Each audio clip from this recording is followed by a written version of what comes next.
Hello, what's going on guys? Welcome to 5 Minutes Solution. In this video, I will show you how you can see who views your Facebook profile. But before we getting started, if you are new in this channel, make sure to leave a like in this video and subscribe to this channel and also turn on the notification by pressing the bell icon. So without any further ado, let's go straight into the tutorial.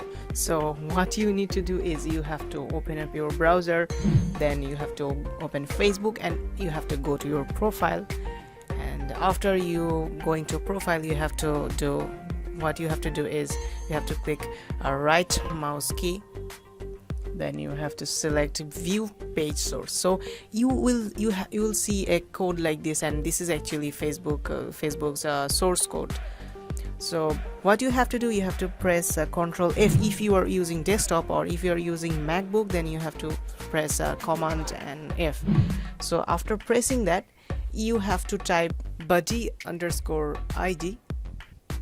Then you can see there are lots of buddy ID. You can see these are yellow color mark, and here you can see various ID, and these are the actually ID of who actually visited your Facebook profile.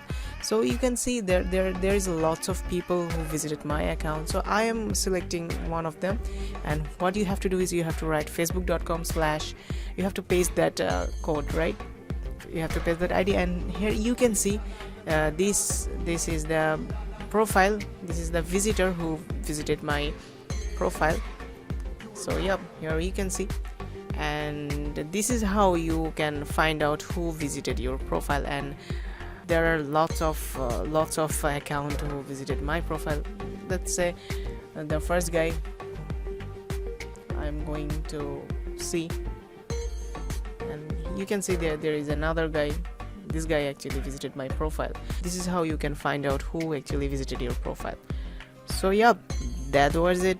So I hope you guys liked this video, and if you guys did enjoy this video and found this video so much helpful, then please make sure to leave a like in this video and turn on notification of this channel. But before, you have to subscribe this channel. So yeah, that was it. I will see you in the next video. Until then, stay tuned with 5 Minute Solution.